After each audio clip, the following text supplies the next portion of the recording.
సువార్త. మొదట నీ తోటి వారితో ప్రారంభించు సువార్త. పాదాలకు చెప్పులు తొడుగు. ఐగుప్తులో జరిగిన కార్యాలను వివరించు. దేవుడు మేలులు వివరించు. 10 అద్భుతాలు వివరించు. పస్కాను వివరించు. దేవుని విమోచన కార్యాలను వివరించు. నా వంటి వాడిని దేవుడు రక్షించాడయ్యా, నాలాంటి వాడిని దేవుడు రక్షించాడయ్యా.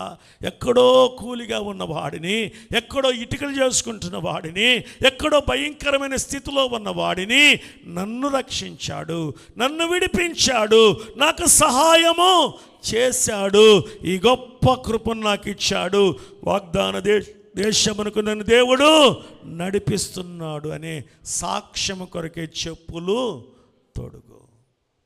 చెప్పులు లేకుండా పస్కా లేదు. పస్కాను భుజించేవారు సాక్షులుగా ఉండాలి. బల్లారాధనలో పాలు